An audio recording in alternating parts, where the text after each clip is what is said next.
Olá, meu nome é Felipe Ayala, sou maestro e professor do Conservatório de Música e Artes de Brasília e este é um programa semanal de lives do Conservatório de Música e Artes de Brasília, lives semanais do CEMAB.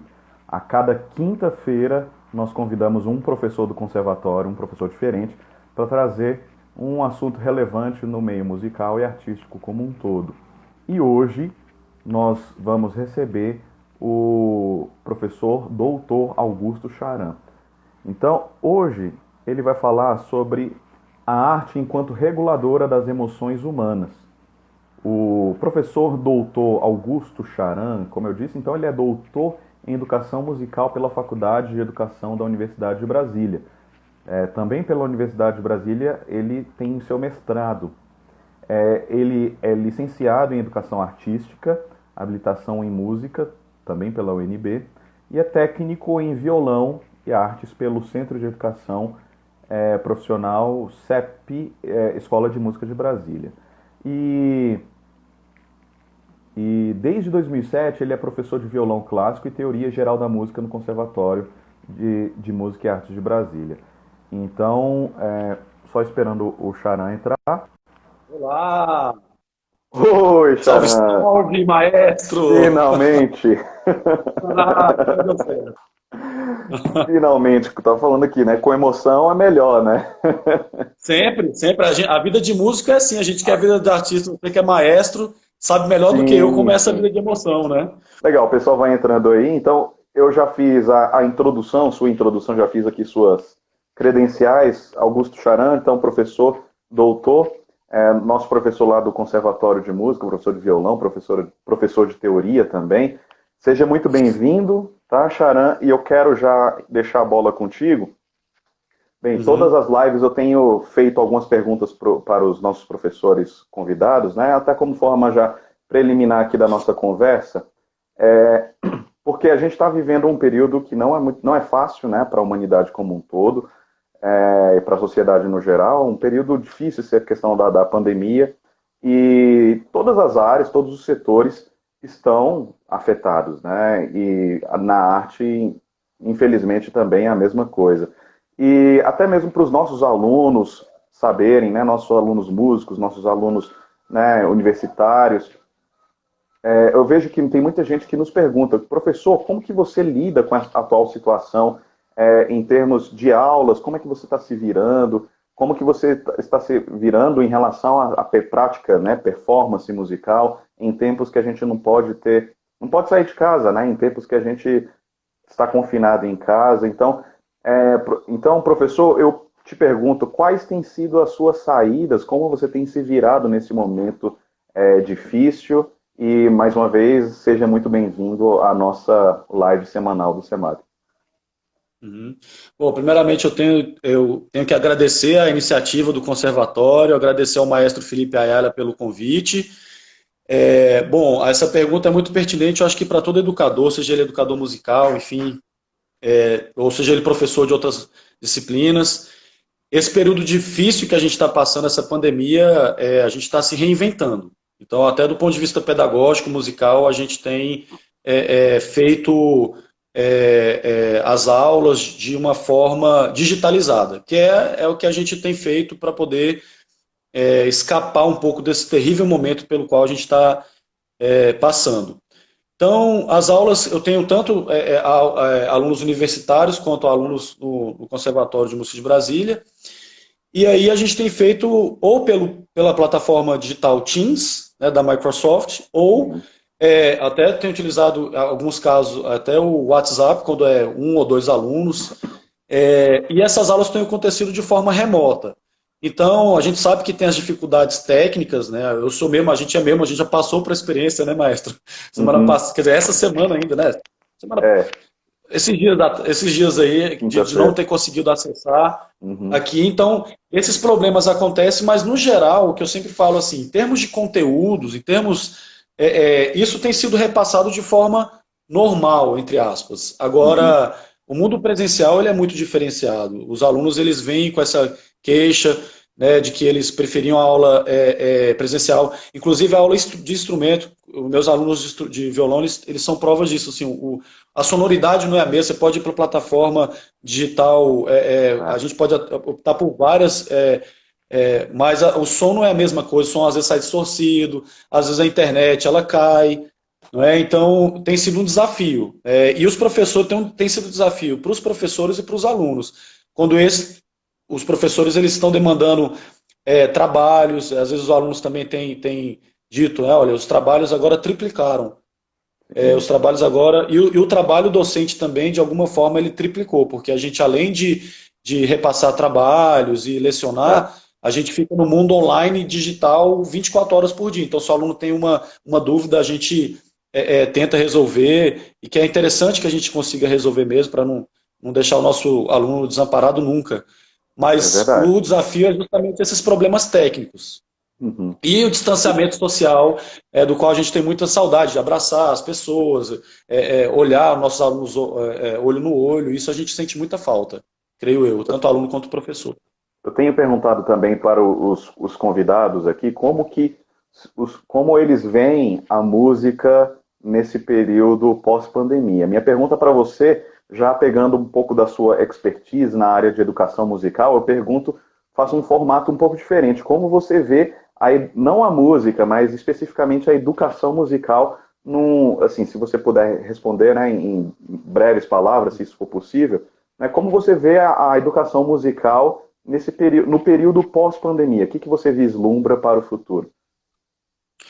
O que eu posso dizer é que a educação musical, como qualquer outra área do conhecimento humano, ela continua acontecendo, mesmo que de forma online. As publicações estão acontecendo, eu mesmo tive 2 capítulos que foram publicados agora, acabou de sair um livro que já está além da sua segunda edição, que falando sobre educação estética em Vygotsky. Então, nesse sentido teórico, a gente nunca para.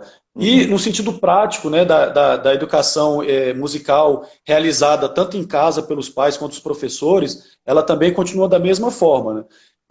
O que eu acho é que a gente não tem condições de dizer agora, maestro, assim, o que vai acontecer no futuro.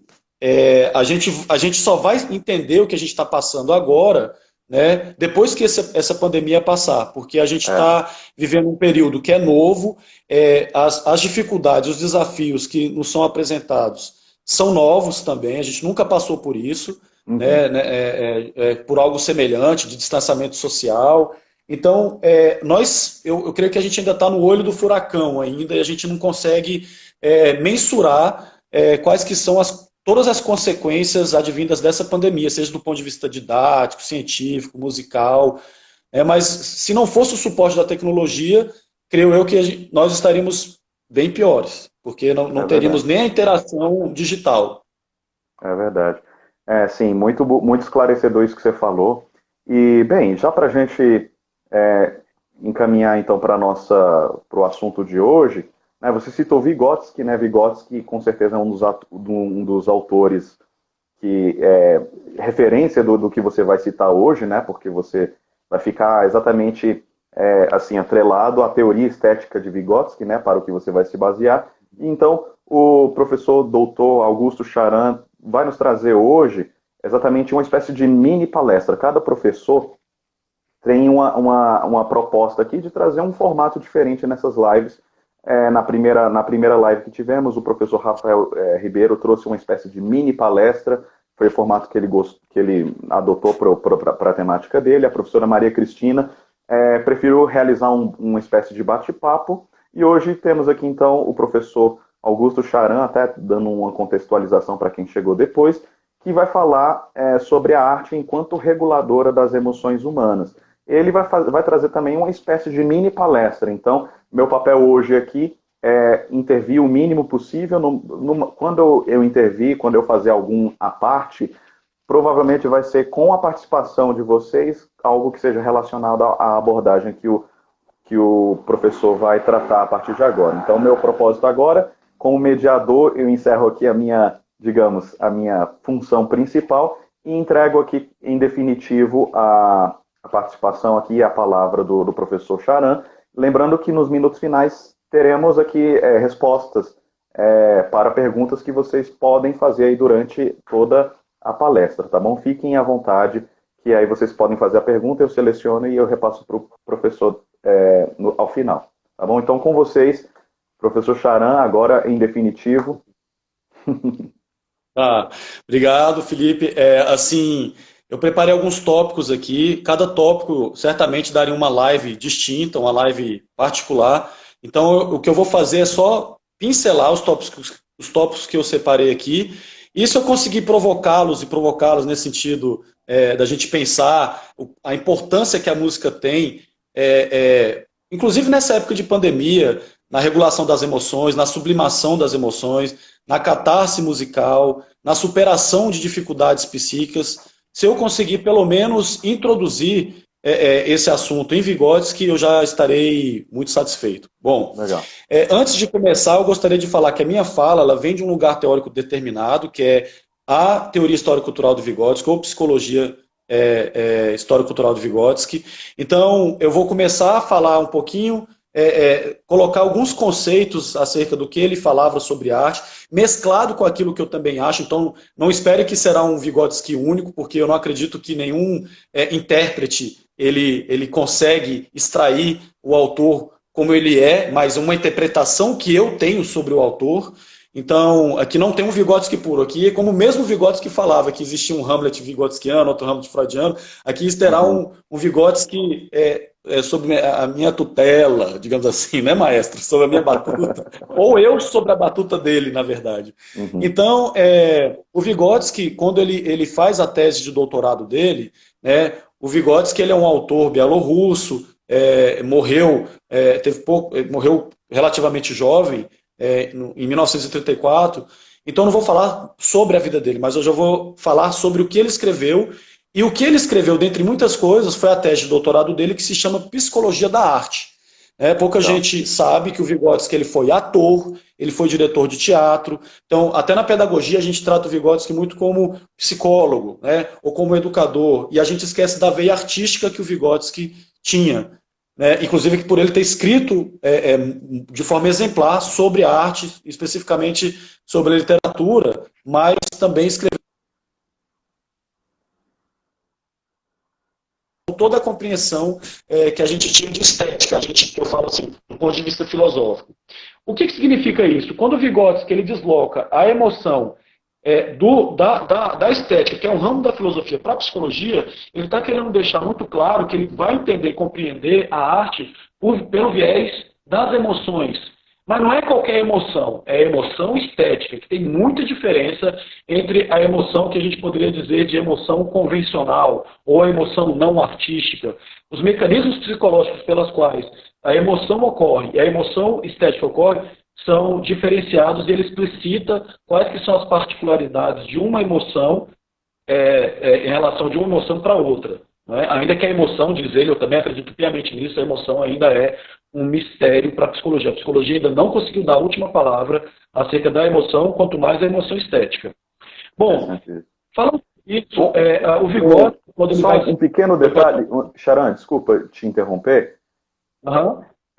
Que, na verdade, não é para te interromper em relação a nada do que você falou, é só porque a sua qualidade de conexão parece que deu uma diminuída e sua fala parece que está travando, pelo menos para mim. Então, se você... Inclusive, tem comentários aqui, a imagem do palestrante está muito ruim. Parece que deu uma melhorada agora, inclusive. Mas se você tiver outros dispositivos conectados ao Wi-Fi, se você conseguir, nesse exato momento... tirar a sobrecarga, né, da rede onde você está, eu acredito que a live vai fluir melhor, entendeu? Tá. Mas agora melhorou. Agora melhorou um pouco? Tá. Agora está melhor. Qualquer rebaixamento da qualidade, seja do vídeo ou do áudio, pode me interromper e falar, tá bom? Eu preferi fazer agora, falar isso aqui agora, do que continuar do jeito que estava, porque agora acho que a gente tem como entender melhor o seu raciocínio. Pode continuar. Então, como eu estava dizendo, o Vygotsky ele retirou a estética do eixo da filosofia para a psicologia, entendendo que a arte ela produz emoções, né? Ele queria entender quais eram os mecanismos psicológicos que envolvem a reação estética, a emoção estética propriamente dita. Então ele acreditava, Felipe, ele acreditava que a arte é uma ferramenta, ela é a ferramenta ou técnica social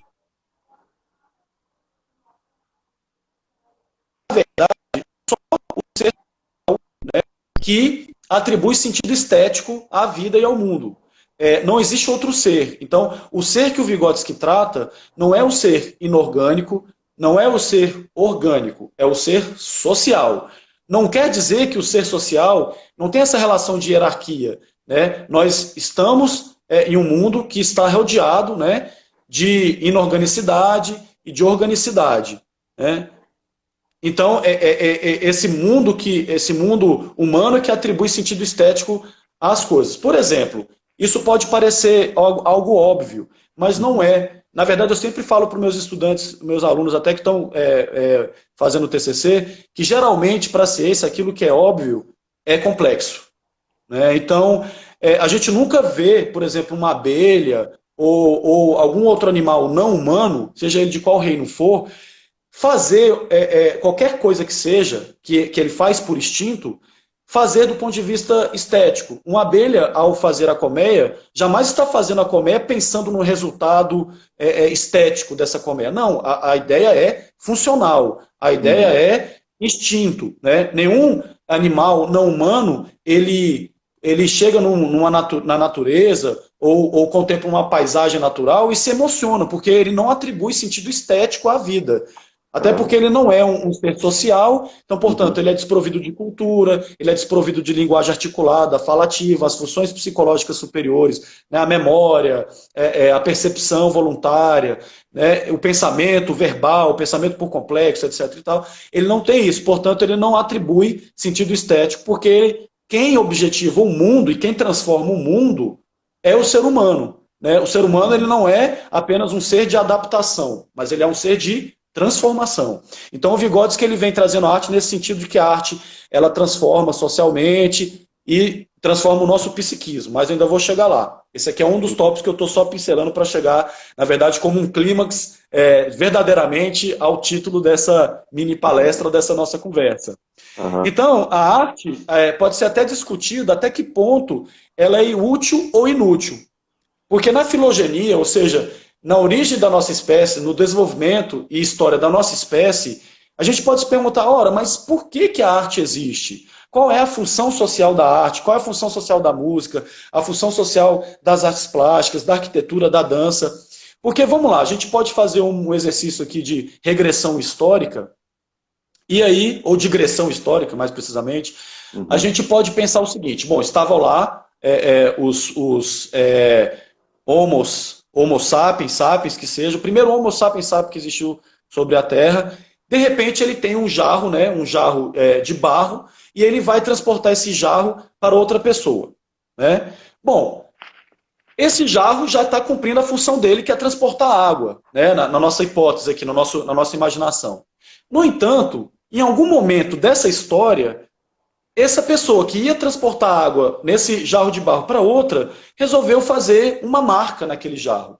Resolveu desenhar, supostamente, ele mesmo no jarro. Ou resolveu desenhar aquilo que ele teve o convívio com os animais, que ele tinha convívio na caça, representando alguma atividade que se relacione a essa junção, a essa coletividade e para a sobrevivência. Então, a pergunta é, qual foi a utilidade, né, naquele momento, de ele desenhar algo, sendo que a funcionalidade daquele objeto já estava objetivada e estava ocorrendo normalmente. Quer dizer, a água foi transportada por um recipiente feito de barro. Então, por que ele resolveu, então, né, qual que seria a ideia, então, da arte? Então, a gente tem na literatura, e o Vygotsky, certamente, ele fala sobre isso, mas ele não toca esse assunto tão profundamente, como o Lukács vai tocar, ou como o Vasquez, que são autores da estética que certamente dialogam com a teoria vygotskiana. A ideia é que a arte ela é um fim em si mesmo. A atividade artística ela seria inútil porque ela em si já é o significado. E eu vou dar um exemplo muito claro na área de educação musical. para quem é educador aqui e que lida com a educação infantil, muitas das vezes a atividade musical ela é utilizada para enfileirar, para lavar as mãos. Nos dias dos pais, é como se a música brotasse na escola. Nunca houve atividade musical, ou se houve, foi apenas para o disciplinamento do corpo. Quando há, ou seja, a arte servindo para, quer dizer, a música servindo como pano de fundo. Então você tem a música como para submissão, ensinar. Né? Isso, a música está no segundo plano. Então, a música para ensinar outras línguas. Não que isso tenha que acabar. Eu não estou dizendo no sentido de que isso tem que. Mas eu estou fazendo aqui uma crítica que a literatura faz e que eu também faço na minha tese de doutorado, é que, poxa, a atividade musical, ela teria que educar educar o desenvolvimento da musicalidade dos seres humanos, independentemente do período de desenvolvimento que eles estejam, seja no período da infância, no período da adolescência, não é? Então, é a educação musical que tem a atividade artística com sentido nela mesma. Bom, então, essa questão da inutilidade teria justamente isso. A ideia da utilidade já passa por uma ideia de mercantilização da arte, que é uma ideia importante, porque o artista, durante todo esse tempo, de todos os modos de produção que a gente já conheceu, ele teve as suas dificuldades em relação a até algum patrocinador, né? Ainda hoje a arte, nos currículos escolares, a arte ainda ela é pouco valorizada, né?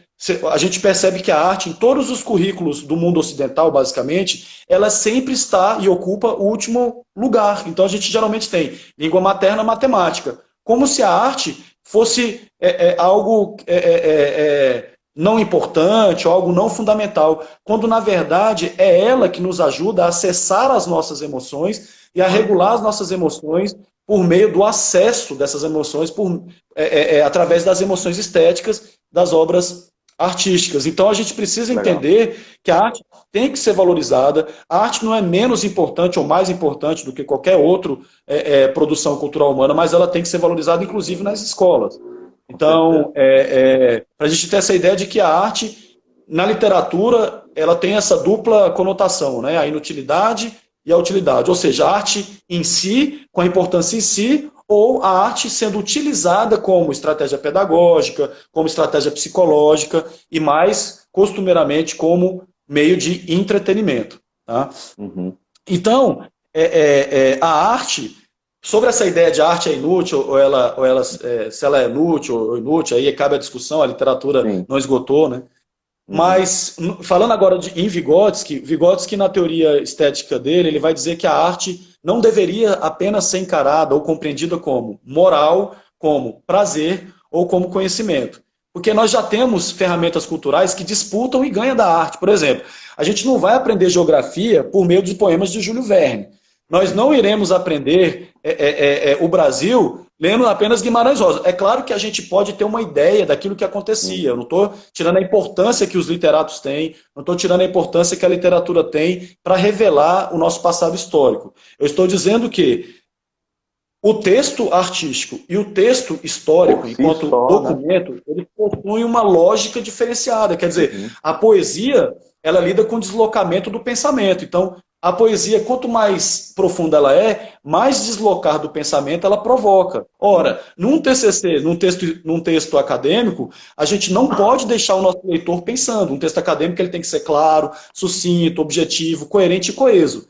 Um poema do qual eu encaro como um texto lógico, é um texto poético, porém talvez um pouco menos artístico, digamos assim, entre aspas, porque ele não consegue ele não consegue minimamente deslocar o meu pensamento, trazendo o meu pensamento para o passado, né, para o futuro, né, imaginando coisas pelas quais eu não vivi em carne e osso. Não é? Então, às vezes vai trazer uma visão muito mais interpretativa daquele autor específico, né, e não uma visão do todo, né?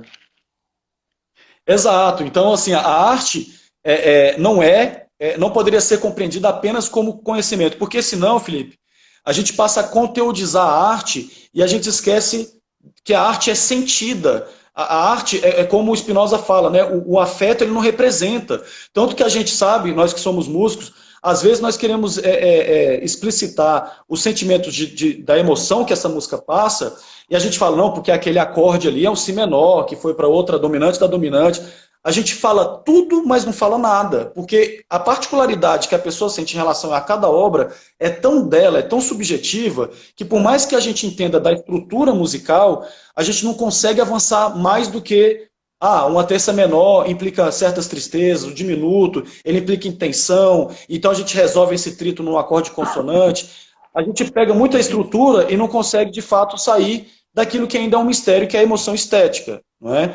A gente precisa ainda estudar bastante, tanto a neurologia, a neuropsicologia, a psicologia da música, ainda tem várias décadas ainda à frente para poder dar conta dessas questões que são muito complexas.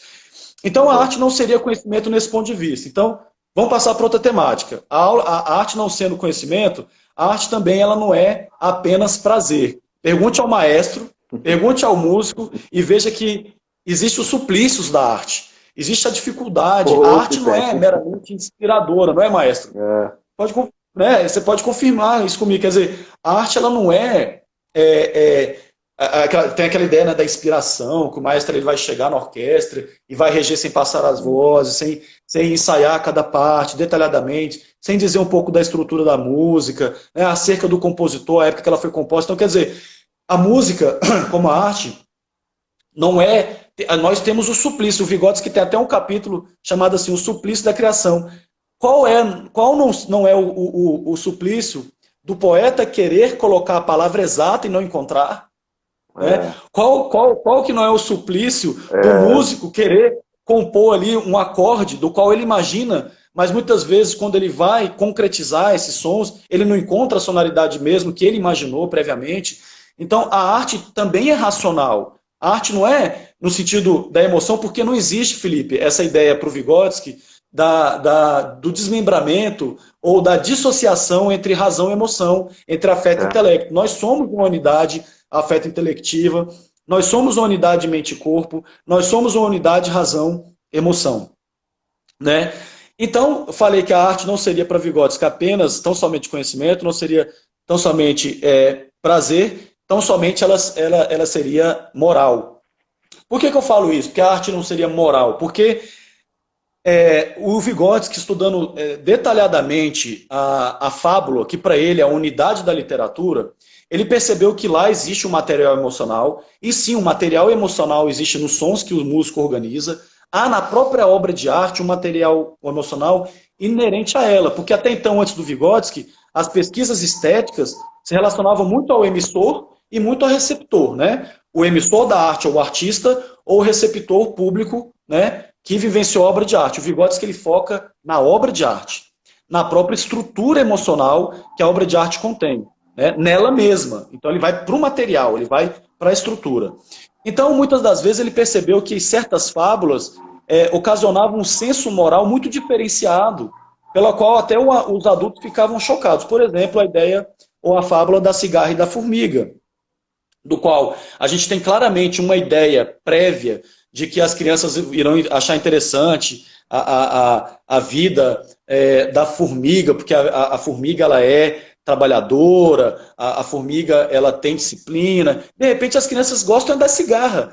E a gente fica assim, nossa, mas eu preparei essa fábula com tanto carinho, eu que sou um educador da infância, eu gostaria que vocês aprendessem, de fato, a moral da história. Bom, a arte não trabalha nessa perspectiva porque ela transcende a essa perspectiva. Seria muito ingênuo da nossa parte, e até mesmo superficial, achar que a arte ensina nesse sentido da moral. Tem autores que falam que a arte nem se ensina, que a arte, na verdade, se vivencia. Então, a gente pode até trazer para as nossas aulas que a importância que a teoria musical tem muita importância, mas qual é a importância que ela tem se a gente só falar sobre música?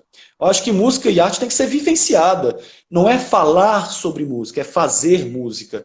Não é falar sobre teoria musical, mas é fazê-la, ver a aplicação real, concreta de tudo aquilo que a gente estuda, não é? Então, porque senão fica muito teórico, muito metafísico, né? E a gente não vê a aplicação. E assim, a música ela tem um lado muito pragmático, que é a gente tá num acorde, por exemplo, falar assim, olha, esse acorde aqui é dó maior e não é dó menor mesmo, porque tem uma terça maior e não tem um bemol no mi, né? Então, assim, para quem não tá aqui, que não é especificamente da música, ou que não sabe ler partitura, essa ideia de que às vezes a gente aglomera certos sons, e esses sons são objetivos, eles existem na vida real, eles são reorganizáveis, e esses sons contêm certas significações culturais que vão dizer se ele é triste, ou se ele não é, ou se ele causa suspensão, que é essa cultura que atribui, porque a depender da cultura, um som que produz alegria, em outro grupo étnico pode causar tristeza. Tá? Inclusive, Charan, o que você está falando, o que você acabou de falar,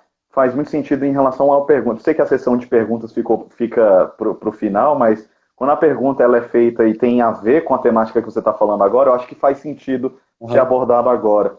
A Marleide, ela comentou aqui agora, ela fez a pergunta: a arte pode ser uma forma de extravasar a angústia ou a criatividade humana? Aí ela complementou: creio também que é uma manifestação do inconsciente daquele que a produz. Olha, sua pergunta é interessantíssima. Marleide, não é isso? Isso, Marleide. Marleide, do ponto de vista da psicologia, a música. Primeiro eu vou falar do ponto de vista da neurologia, coisa que é fato. Isso não se discute mais. Tem certas coisas na ciência que são indiscutíveis porque elas chegam no ponto zero da questão.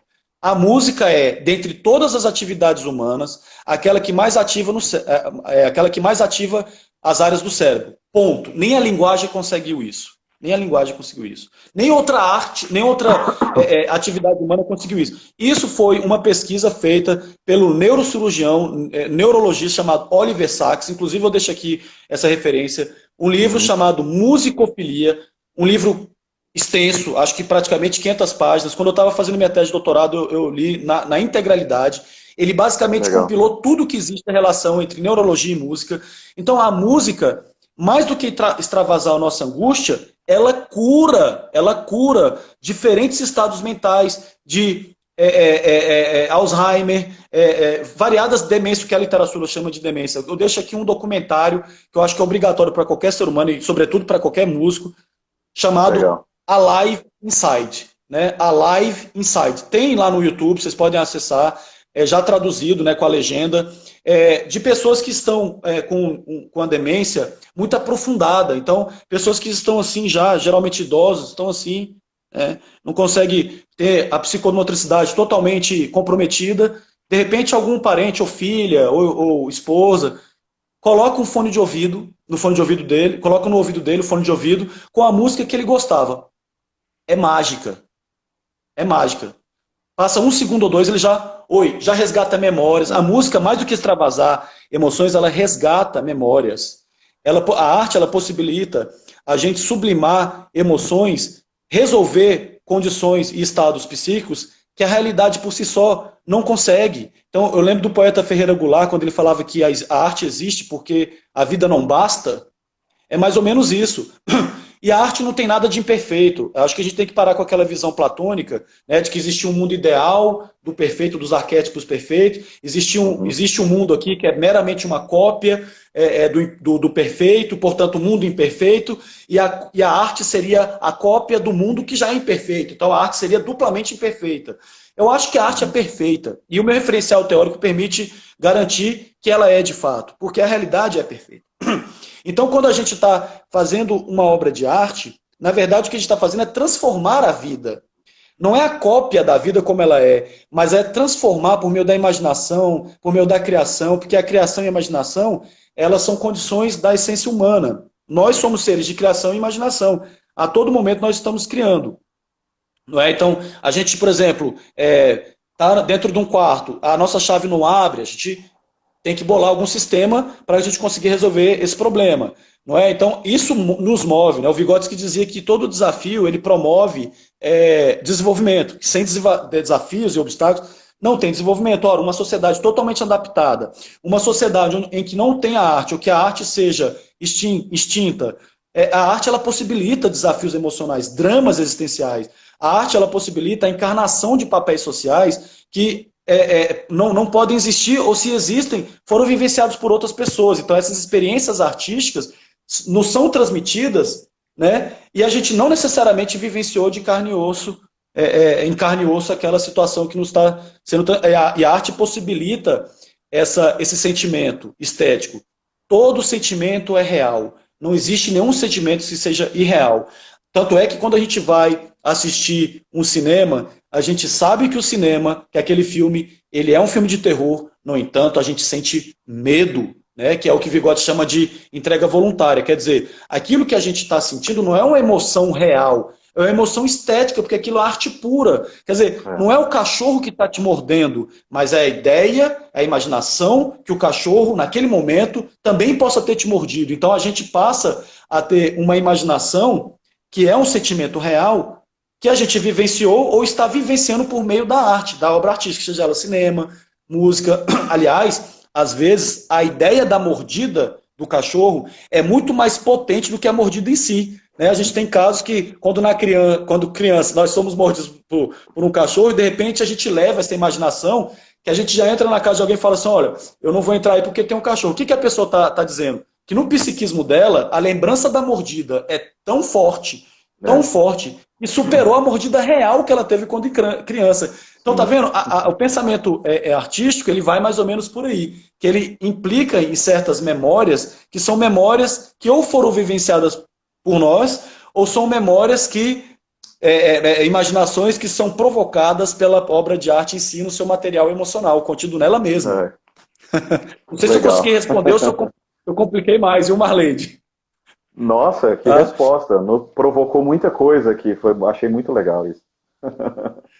Então, assim, Felipe, eu vou chegar agora na música, eu só gostaria de dizer antes que a teoria que o Vygotsky trata não é a teoria do contágio, ou seja, a teoria do contágio estético de Tolstói seria mais ou menos ele dizer que para cada arte, para cada obra, todo mundo sentiria a mesma coisa.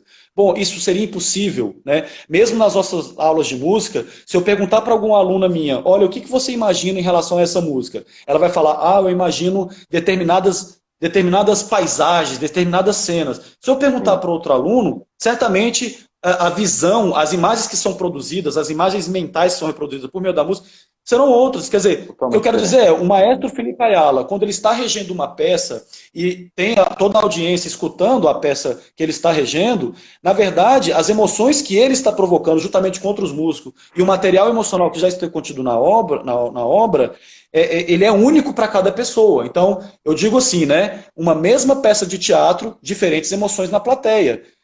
Tem pessoas que podem chorar porque lembra do avô, do querido avô que faleceu há pouco e que gostava desse grupo de teatro. Tem pessoas que podem ficar totalmente indiferentes, não gostarem da peça e simplesmente ir embora. Tem pessoas que podem realmente rir, que aí já seria um contexto mais teatral, se caso a peça for feita em relação para provocar sentimentos de riso e tudo mais, xiste e tudo mais, né? Então, a teoria do Vygotsky não é a teoria do contágio, e ele vai criticar a teoria do contágio do Leon Tolstói, porque nós não somos gansos, né? Um ganso, ele grita e todo mundo... aí você pode falar, mas houve comunicação? Olha, pode até que ser que tenha havido alguma espécie de comunicação, mas jamais essa comunicação complexa, jamais essa empatia, né? Porque a gente tem que dizer que, apesar da obra de arte nos causar uma emoção particular, o Vygotsky vai falar que a arte é o social em nós. Então, se nós reconhecemos a estrutura de uma peça musical, é porque, certamente, nós tivemos convívio com esse tipo de organização sonora. Por isso que piadas de chineses, nós não sorrimos, porque às vezes a gente nem entende o que ele quis dizer. Músicas de outras culturas, a gente fica achando até que está desafinado. Para nós que somos ocidentais, do sistema temperado, quando a gente ouve músicas de outros grupos étnicos, a gente fala, parece que está meio desafinado, parece que não está batendo. Por quê? Porque a gente não reconhece aquela estrutura, a gente não conhece aquele material emocional que está contido, não é? Na estrutura dessa música. Então, assim, se a arte não é contágio, a arte seria o quê? A arte seria a particularização das emoções. Então, eu vou começar a entrar num assunto agora, veja que eu estou tentando colocar um tópico ligado com o outro, que é justamente essa ideia da arte enquanto linguagem. Bom, aqui a gente está entrando num terreno um pouco nebuloso na literatura, e aí se a gente tem semióticos de um lado, etnomusicólogos de outro, educadores musicais de outro, arqueoetnomusicólogos, por outro lado, então que vai discutir essa relação linguagem-música. A gente sabe, desde lá de Rousseau, que foi um grande filósofo, ele dizia que música e linguagem eles surgiram na espécie humana na mesma hora, no mesmo tempo, simultaneamente. Então, tal é a relação que até hoje a gente guarda entre a linguagem e a música. Vou trazer especificamente a música aqui, que é mais ou menos o título que eu propus tratar. Então, o que eu quero dizer com a particularização das emoções? É porque, de acordo com o Steve Brown, que é um grande estudioso dessa questão da música e linguagem, ele vai dizer o seguinte, que na nossa filogenia, ou seja, na história da evolução da nossa própria espécie, música e linguagem têm a mesma raiz, as mesmas raízes genéticas, ou seja, tem a mesma origem na nossa evolução. Só que uma coisa é desenvolvimento biológico, outra coisa é desenvolvimento cultural e histórico. A musilinguagem, que é o termo que ele utiliza, né, com o passar do tempo, com o passar do nosso desenvolvimento histórico, né, os sons falados, os sons que foram falados, foram para a linguagem e os sons emocionais ou sons musicais se transformaram em música. Não é à toa que hoje em dia a linguagem articulada ela tem uma função social precisa, insubstituível, e a música tem uma função social enquanto arte precisa e insubstituível. E eu vou dizer o porquê agora. A música, a gente pode até falar que ela é linguagem, porque ela generaliza códigos e signos musicais. Mas o que eu estou dizendo quando os sons falados, né, com significado, passaram a ser linguagem e os sons emocionais, os sons musicais passaram a ser música? É porque a linguagem, né, para a teoria histórico-cultural, ela generaliza conceitos. Então, assim, vocês só estão me entendendo agora porque a gente entende um ao outro. A minha palavra, que é a cristalização do meu pensamento, então, portanto, um signo, os signos que fazem a mediação entre nós e o mundo social, vocês estão me entendendo por meio da palavra e vocês estão acessando o meu pensamento por meio da palavra, que é a cristalização daquilo que eu estou pensando. Bom, há essa generalização. Então, faz com que a gente possa se entender, né, e repassar as experiências, porque linguagem é repasse de experiência, sim. A gente nunca viu um animal não humano dizendo assim, olha, não passa lá ontem, porque ontem tinha um moço ali muito nervoso, e aí ele me maltratou, então, portanto, não passe lá. Você não vê esse tipo de comunicação. Você vê a comunicação por contágio, o latido, né, o grunhido, mas você não vê esse nível de detalhamento comunicacional que é a linguagem articulada. Bom, isso é uma coisa. A música, eu sempre brinco, né, com meus amigos músicos, isso também está em discussão, porque essa questão está muito iniciante ainda, está muito no começo, está incipiente essa questão.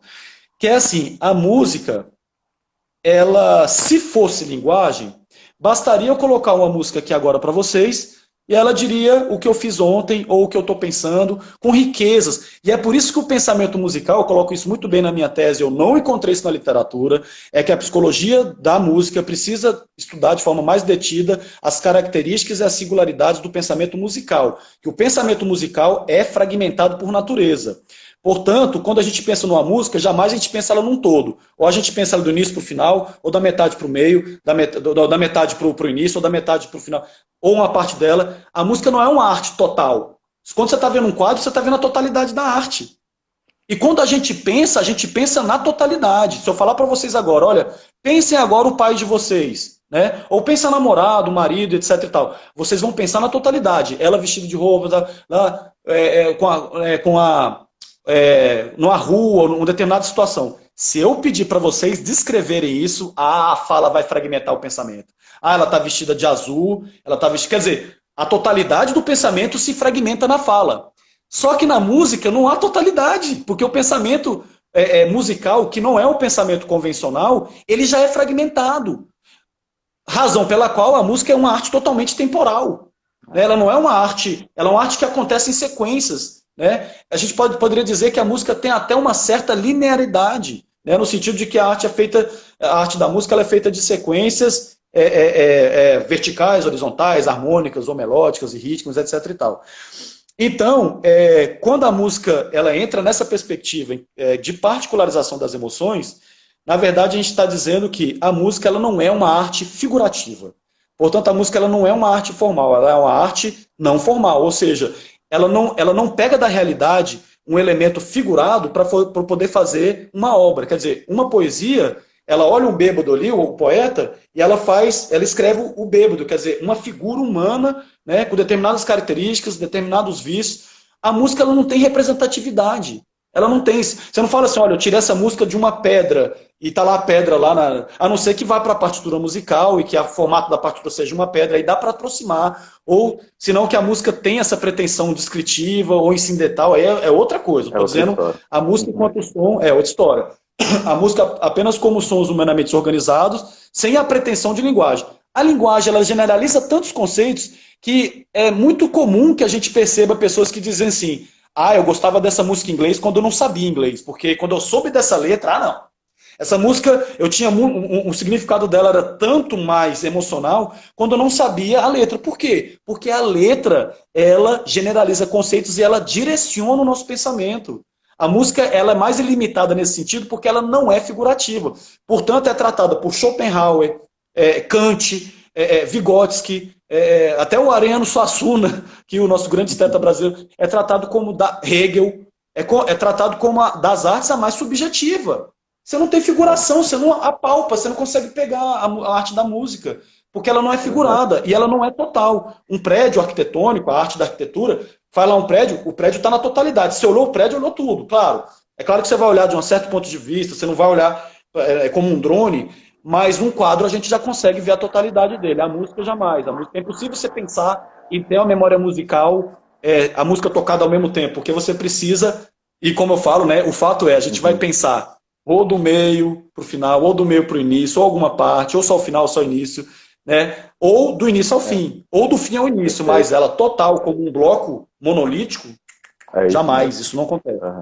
Não sei se o maestro concorda comigo, né? Concordo. Eu estou aqui evitando fazer os seus apartes, porque eu sei que ainda você tem mais uns 2 tópicos para tratar, e o nosso tempo só falta 5 minutos, e aí o Instagram vai barrar a nossa live aqui, vai durar 1 hora, né? Então, só para poder te avisar mesmo, falta 5 minutos, e aí eu até anotei aqui algumas coisas para poder falar, mas nem sei se vai dar tempo, mas vamos lá, só para você saber em relação ao tempo que a gente tem. Tá, não, então eu vou sintetizar então agora, de forma muito rápida, eu vou cometer aqui um sacrilégio, porque sintetizar um assunto tão sério desse, tão profundo, porque, ô maestro, talvez a gente no futuro faça até mais lives sobre isso, porque é um assunto muito profundo, né, que dá só para pincelar, né?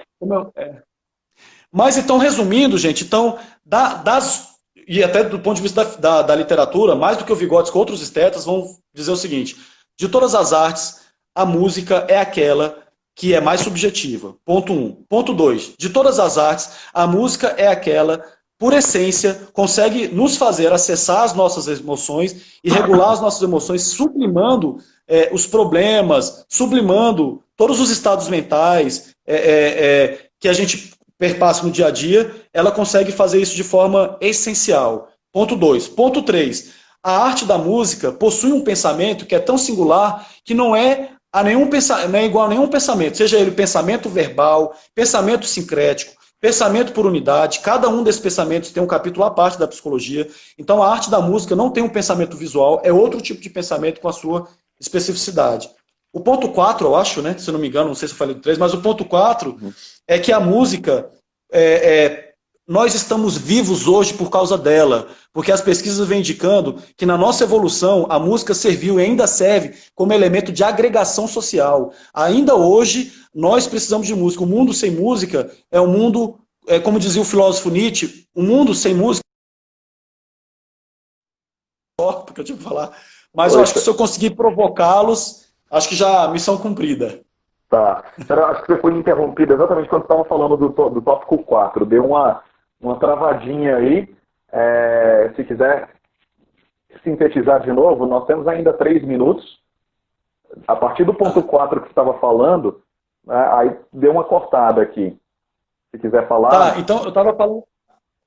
eu estava falando justamente desse poder que a música tem, né, de regular as nossas emoções, porque ela é subjetiva das artes, ela é mais subjetiva, e ela nos provoca essa consciência da nossa particularidade. Isso é inclusive uma tese de doutorado, tese da minha ex-orientadora de doutorado, minha querida amiga Patrícia Pederiva. A tese dela é a música e sua expressão psicológica, ou a música enquanto particularidade consciência das emoções e particularidade humana. Então, é por meio da arte, é por meio da música que nós estamos aqui, né? Esse foi o último tópico. Mas esse tópico 4 é dizendo da importância que a gente tem. A arte, ela cura. Tanto é que existe uma área da música chamada musicoterapia, que, na verdade, quando todas as terapias não conseguem acessar, a música ela vai no ponto, ela consegue acessar emoções que as outras terapias muitas vezes não conseguem. Isso a gente vai ver naquele documentário chamado Alive Inside, que é um documentário fantástico. Tá, no mais é isso, né? Quem sabe a gente possa fazer outras lives aí no futuro, mas que bom que deu tudo certo, né, Maestro? Que bom que dessa vez deu tudo certo. Ó, fantástico todo esse conteúdo que você trouxe. Lembrando que essas lives elas vão ficar disponíveis na íntegra depois no canal do CEMAB no YouTube. E olha só, se você tiver disponibilidade, Charan, a gente pode abrir uns 10 minutos extra de uma nova live agora, porque tem muita gente que está falando aí, não quero que acabe logo. Eu mesmo separei algumas coisas aqui para a gente perguntar. Se todo mundo, quem que está ouvindo aí a gente, quem está participando da live, quiser ficar mais uns 10 minutos extra e comentar aí na live que quer uma nova entrada aí nossa na live, comenta aí, tá bom? Se quiser, porque aí a gente de repente, né, Charan, se você puder, você pode ficar mais um. Com certeza, com certeza. Então tá bom. Charan, olha só, já tá quase encerrando aqui, porque eu coloquei um timer aqui para não perder o controle. O pessoal tá falando que quer realmente uns 10 minutos extras aí pra gente tratar mais um pouco sobre esse tema.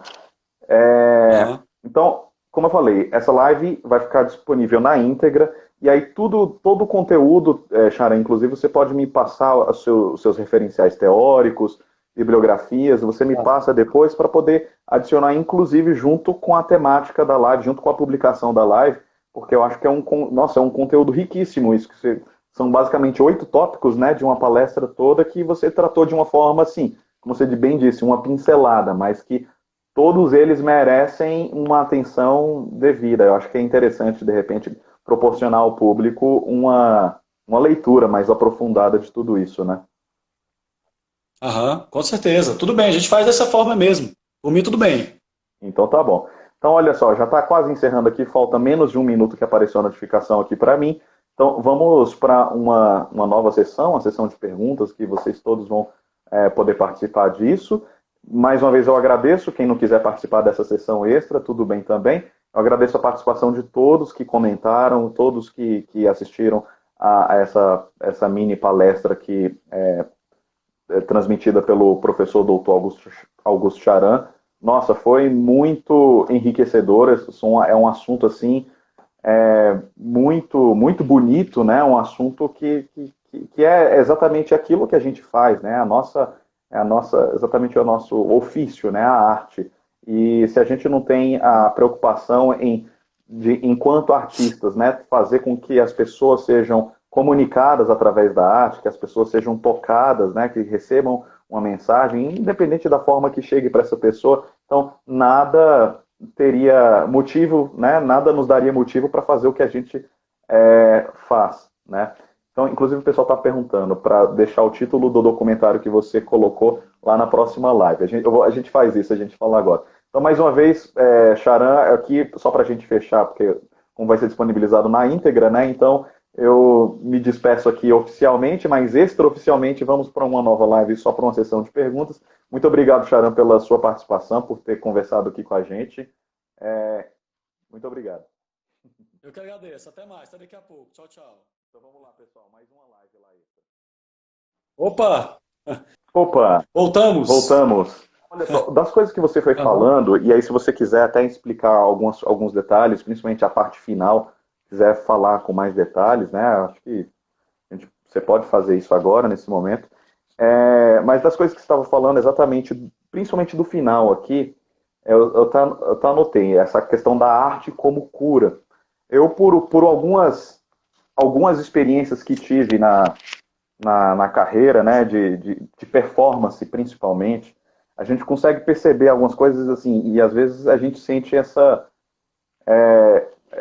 um sentimento de muita gratidão e a gente fica muito gratificado, muito honrado em saber que a gente tem a capacidade de transformar realmente a vida das pessoas. curioso.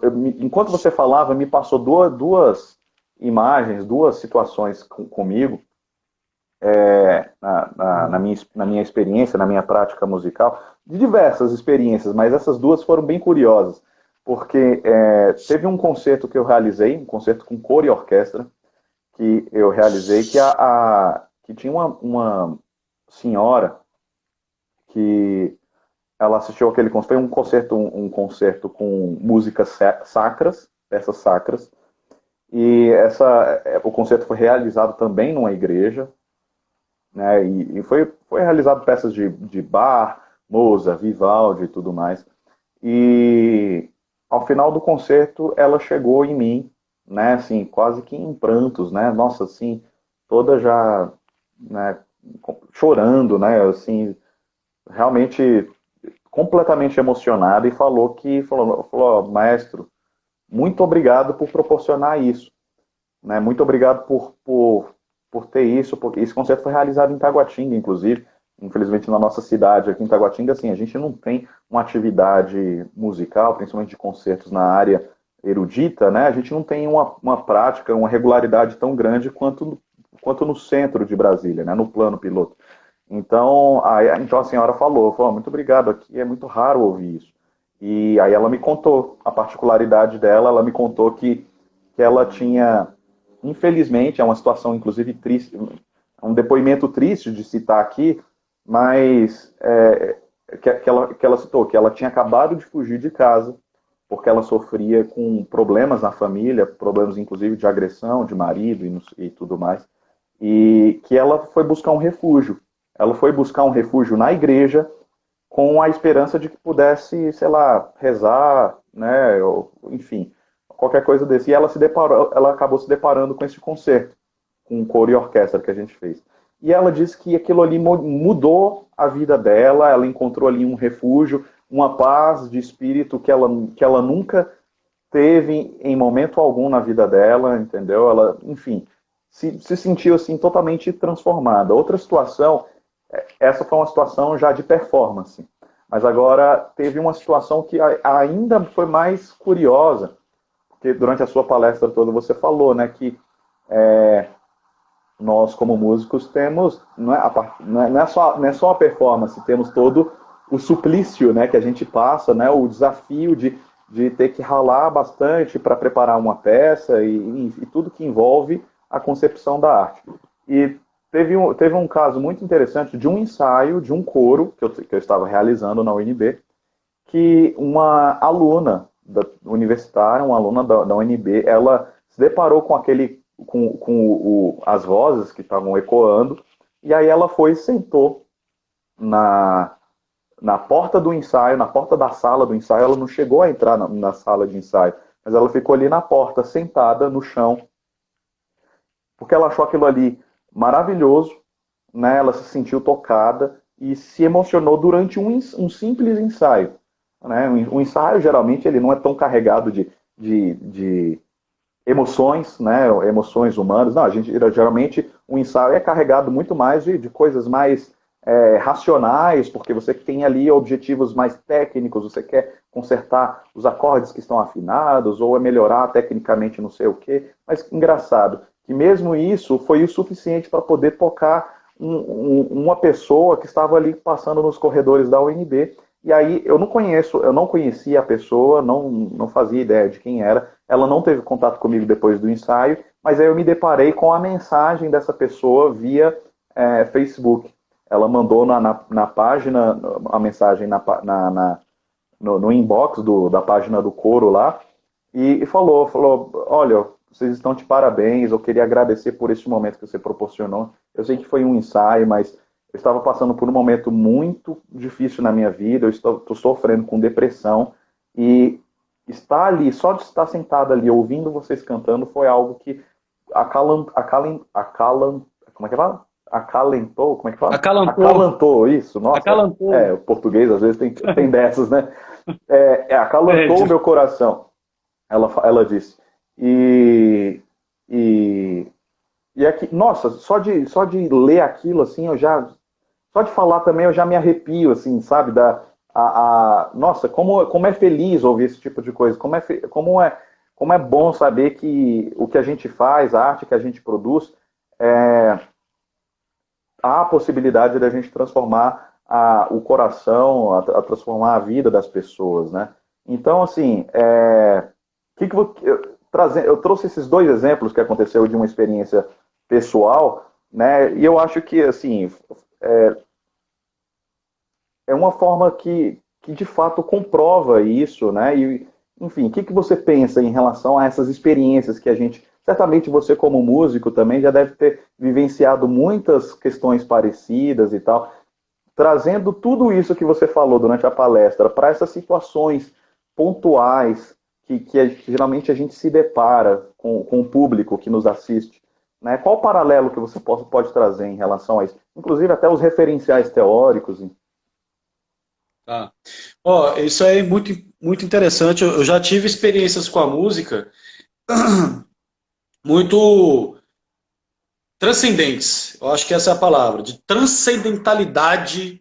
E a música, ela proporciona isso. A arte no geral, mas aqui a música em específico.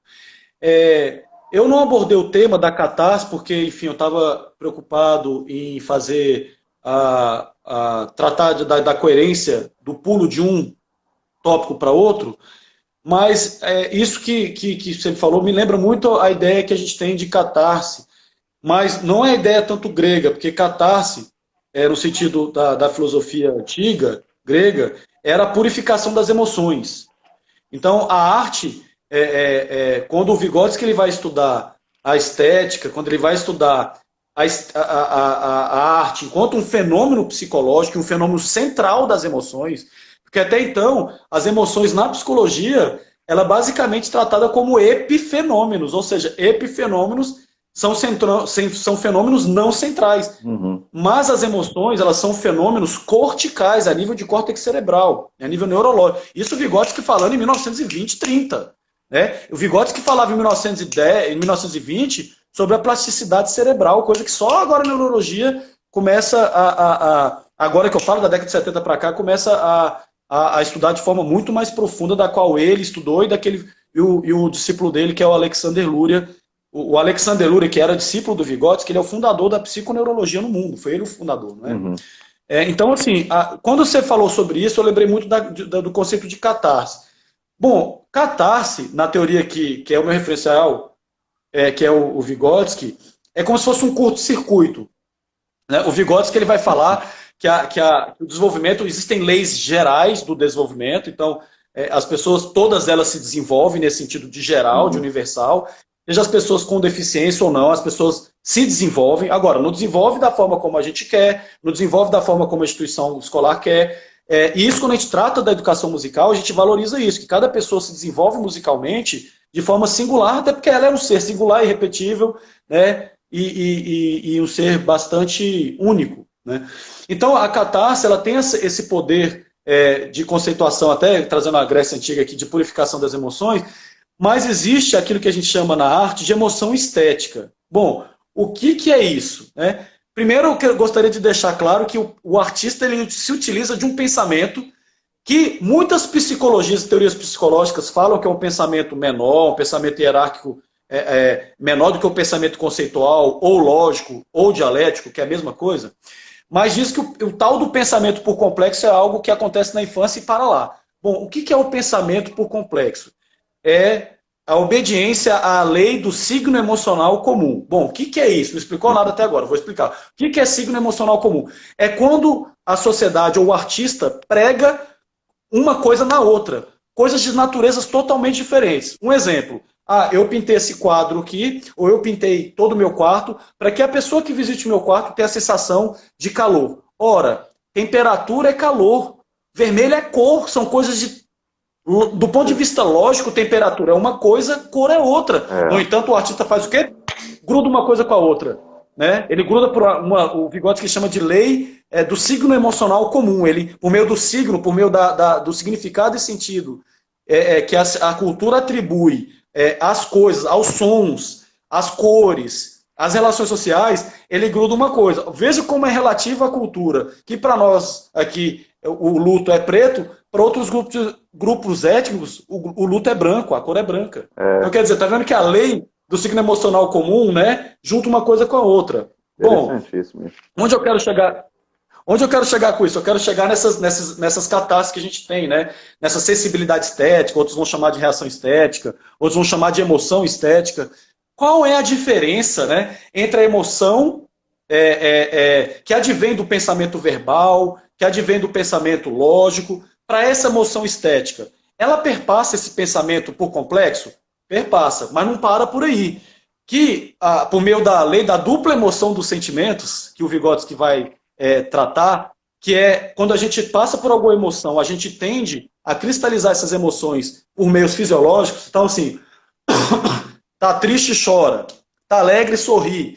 Isso é o quê? A lei da dupla emoção dos sentimentos. No entanto, como a arte ela é cortical, ela não necessariamente se resolve do ponto de vista fisiológico. Quer dizer, a gente que é músico, você é maestro, tem outros músicos aqui, ou as pessoas que ouvem uma música, não necessariamente, né, elas precisam pular ou mexer os seus membros e tudo para poder sentir a música. Por exemplo, quem nunca passou, né, quem já aqui já teve a experiência de escutar uma sinfonia, eu quando escuto os russos, o Tchaikovsky, Prokofiev, ou então o Grieg, ou então outros compositores ali do leste europeu, ou mesmo aqui na Central Europa, quando eu escuto Chopin, que seja, eu escuto, eu estou paralisado, do ponto de vista fisiológico.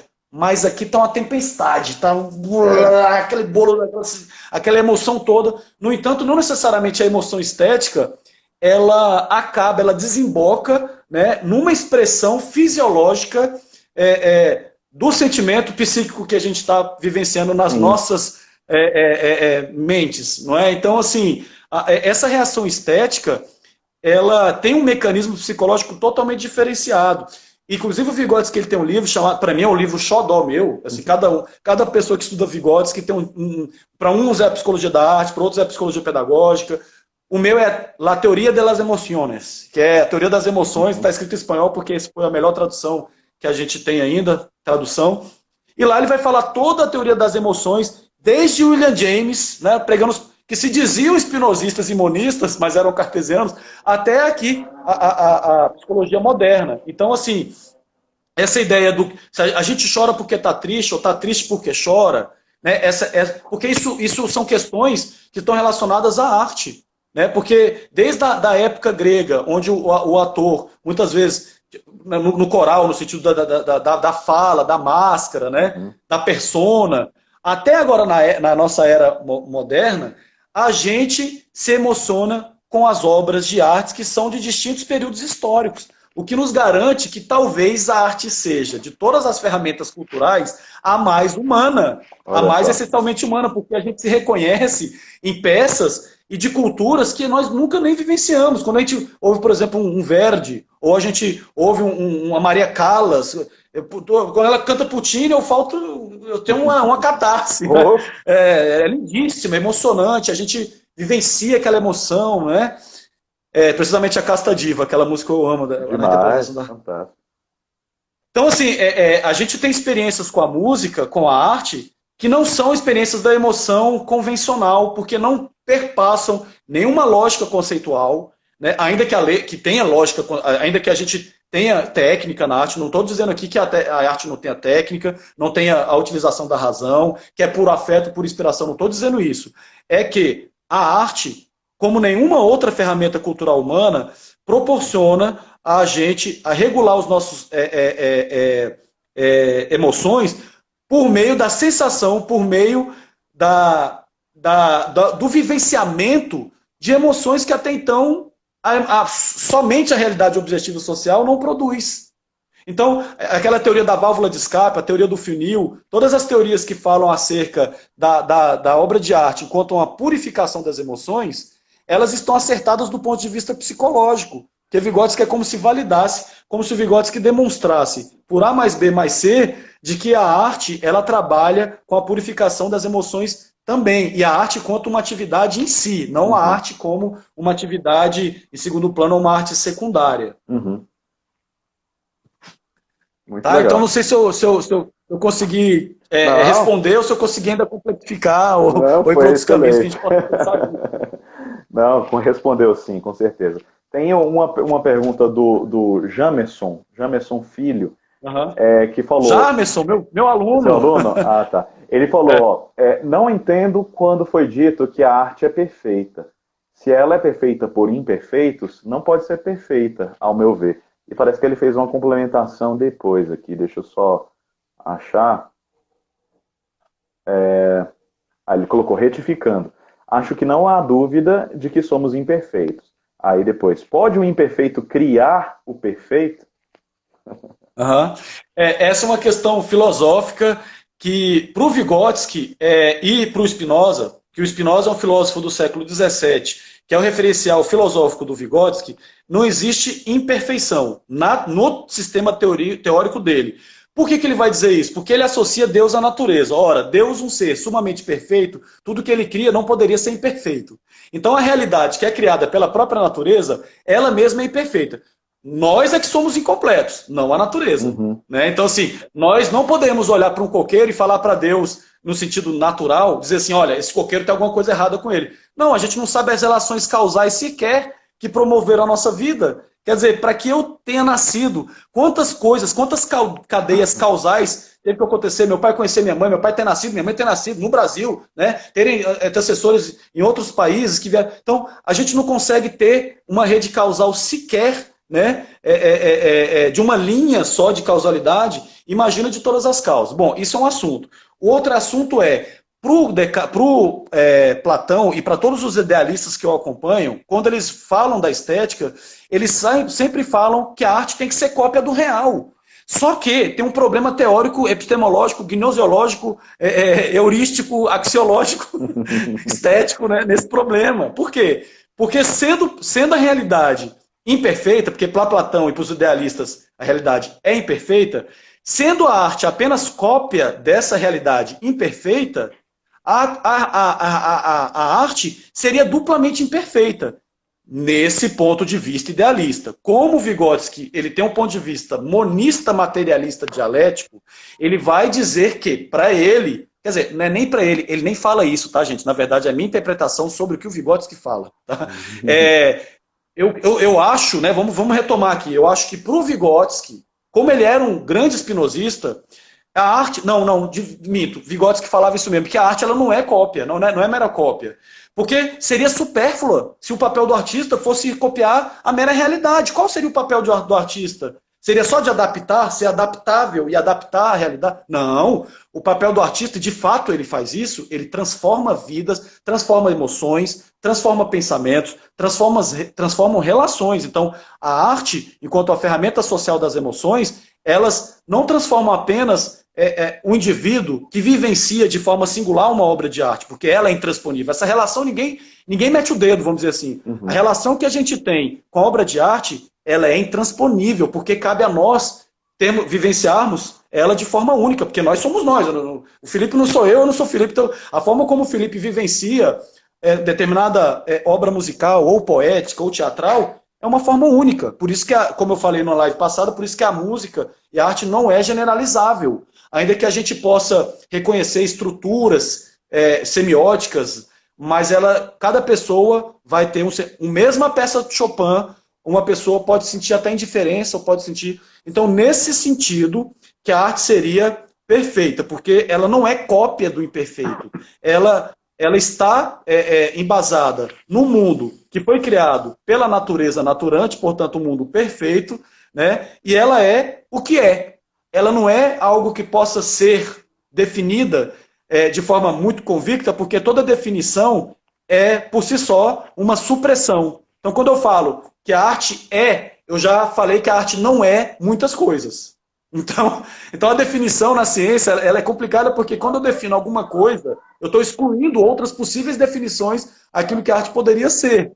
Então, nesse sentido, nesse referencial teórico no Vygotsky acredita que praticamente a arte seria supérflua, né, se a arte apenas copiasse. Tal qual, por exemplo, alguns filósofos de linha mais ou menos espinosista, diria que a ciência seria supérflua se a gente ficasse só na aparência. Ora, se a aparência é essência, qual é a importância da ciência? Né? Como diria Vygotsky, se a aparência e a essência fosse a mesma coisa, a baleia seria um peixe, mas a baleia é um mamífero. Tem, né, tem a aparência de um peixe, mas é a aparência de um peixe. A aparência, não tem a essência. Então, assim, qual que é a essência da arte? Para mim, para Vygotsky, para algumas pessoas que estudam, né, a essência, ela é obviamente humana, mas ela é atemporal, é isso que eu queria dizer. A arte, ela trabalha no campo do atemporal, quer dizer, não é porque a gente está numa cultura que a gente não possa entender e se emocionar com a cultura do outro, ainda que a gente tenha certas limitações, né,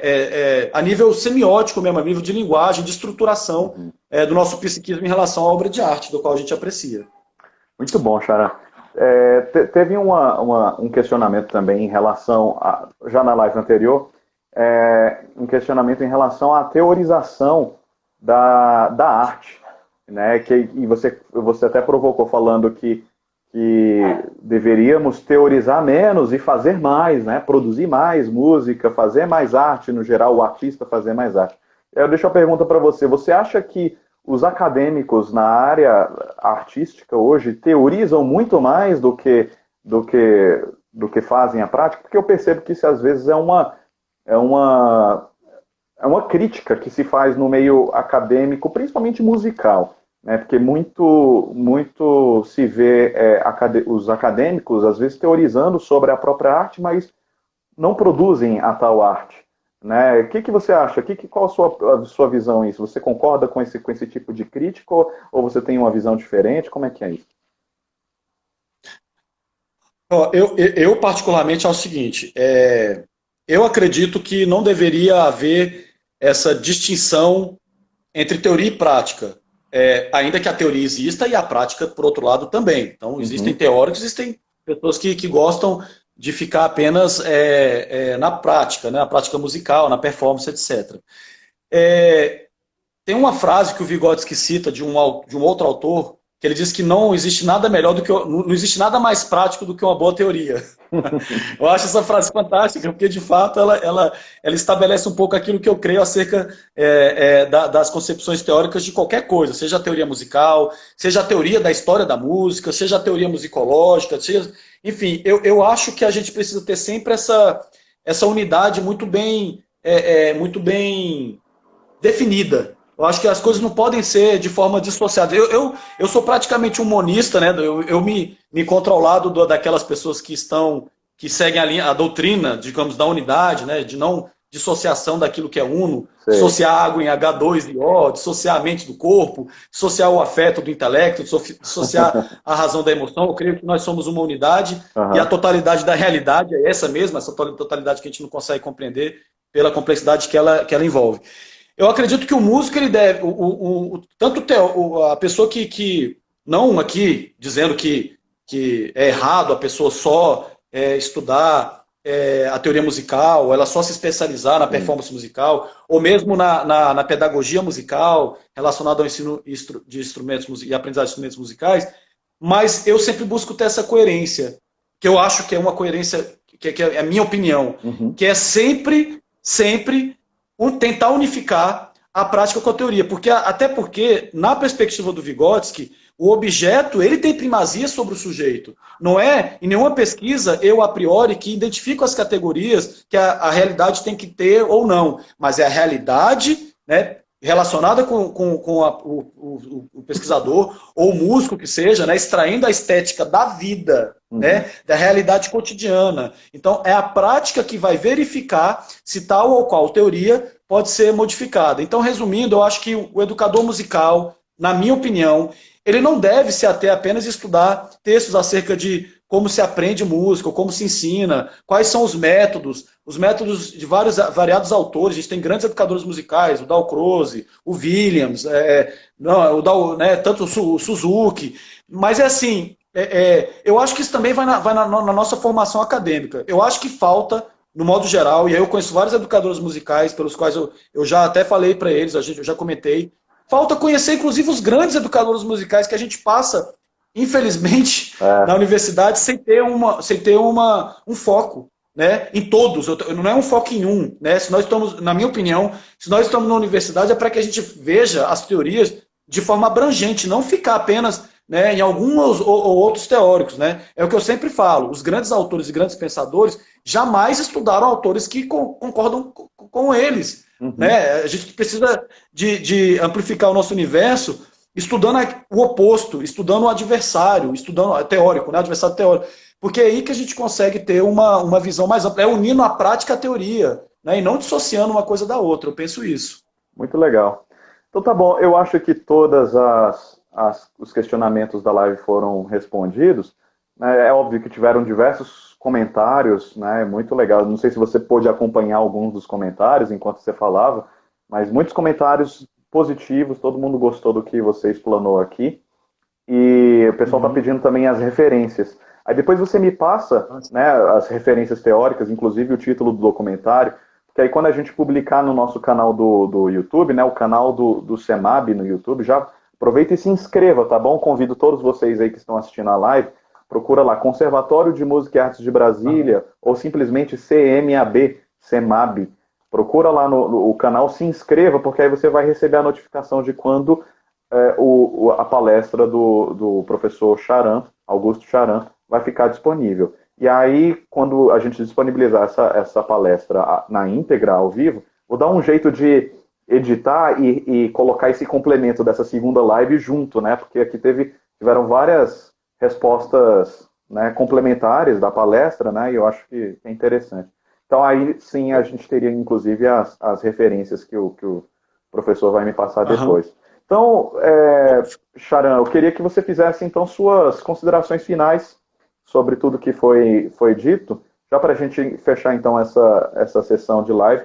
Muito obrigado a todos que estiveram aqui conosco. Tá? Obrigado, Charan, mais uma vez por ter aceito o convite, por ter nos dado essa aula aqui. Foi fantástico, eu gostei bastante. Tenho certeza que todo mundo que esteve aqui conosco até agora gostou também muito. E aproveite, tá, pessoal, coloca na sua agenda, quinta-feira que vem, às 21 horas, tem mais live aqui. Acompanhe todas as informações aqui no perfil do Instagram. Então, Charan, contigo, suas considerações finais. Tá, Felipe, eu agradeço demais. Eu acho que o que eu falei aqui não é nada novo.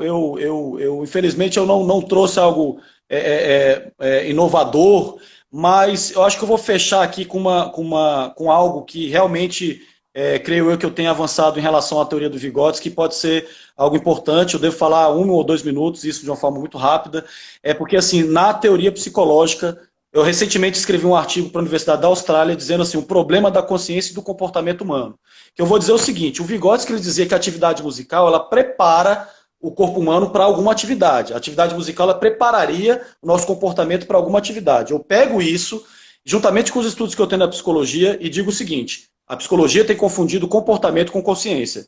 Se consciência fosse a mesma coisa de comportamento, ou comportamento fosse a mesma coisa de consciência, a gente faria coisas que a nossa consciência fala para nós fazemos. Então a gente sabe que, por exemplo, fumar causa câncer, entretanto o nosso comportamento contradiz a nossa consciência, né, e fuma. E a gente, quer dizer, a gente sabe que algo é bom para fazer, algo é bom e tem que ser feito, no entanto a gente faz o contrário.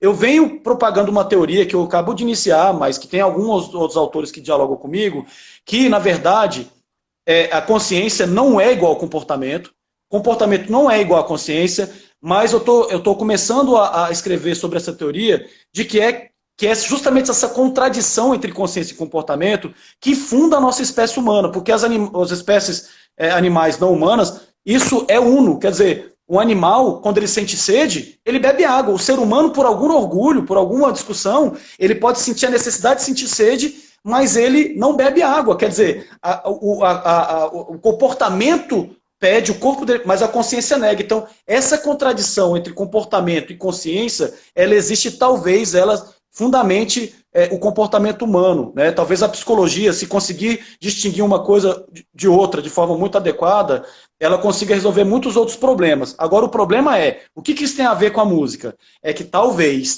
aqui uma hipótese de trabalho, que eu preciso escrever ainda sobre isso. Legal. Talvez a música consiga, ao preparar a nossa atividade humana, ela consiga unificar aquilo que na vida real a gente não consegue. Nós somos seres contraditórios. Os animais, quando eles se sentem ameaçados, eles fogem. O ser humano, apesar de toda a linguagem, apesar de toda a racionalidade que a filosofia nos garantiu, a gente faz atos irracionais. A gente se sente ameaçado e nos entregamos à morte. Em casos de discussões, por exemplo, ferrenhas, em que a pessoa fala, então me mata, então. Quer dizer, nenhum animal humano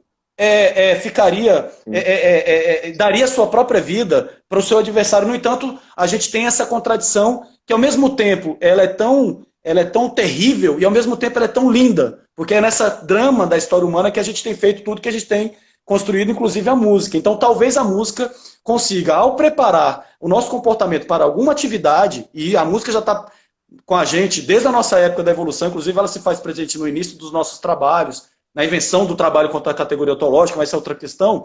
Então, talvez a música ela consiga unificar o nosso comportamento com a nossa consciência, causando uma certa coerência psíquica de unidade comportamental. Tá? Deixo aí a dica, a hipótese de trabalho. Felipe, maestro Felipe, se puder colocar esse vídeo também lá, acho que eu agradeceria, até porque essa hipótese de trabalho fica registrada para outros autores que queiram, inclusive até escrever comigo. Até te convido também, se você quiser também escrever um artigo nesse sentido, para a gente começar a iniciar, porque isso não está escrito, né? Na psicologia da arte não está escrito, na psicologia da música também não está. Na psicologia, a questão da consciência foi pouco trabalhada. Se trabalhada, não, assim, a gente precisa estudar mais essas questões de comportamento e consciência e o papel da arte nisso, né? Com certeza. Essa segunda parte, assim, com certeza eu vou dar um jeito de anexar e a gente vai preparar a edição, tudo, né? E depois publicar na íntegra no YouTube, sem problema. E eu agradeço demais, viu? Eu agradeço demais a participação de todos aqui, ao maestro Felipe Ayala, ao professor também, né? Educador Felipe Ayala, pela iniciativa, aos professores do conservatório, à iniciativa do Conservatório de Música e Arte de Brasília, e a sua iniciativa, agradeço demais pelo convite. Estou muito honrado e feliz. Muito obrigado mais uma vez. Convido a todos vocês também a se programar toda quinta-feira, às 21 horas, participar deste canal de comunicação aqui, que são as lives semanais do CEMAB. Fiquem atentos aqui na programação, nas publicações, que vamos divulgar quem será o professor convidado da próxima quinta-feira. Muito obrigado a todos que estiveram aqui. Obrigado, Charan, mais uma vez. E tchau, tchau. Tchau, tchau. Até mais, gente. Tchau, tchau. Até mais.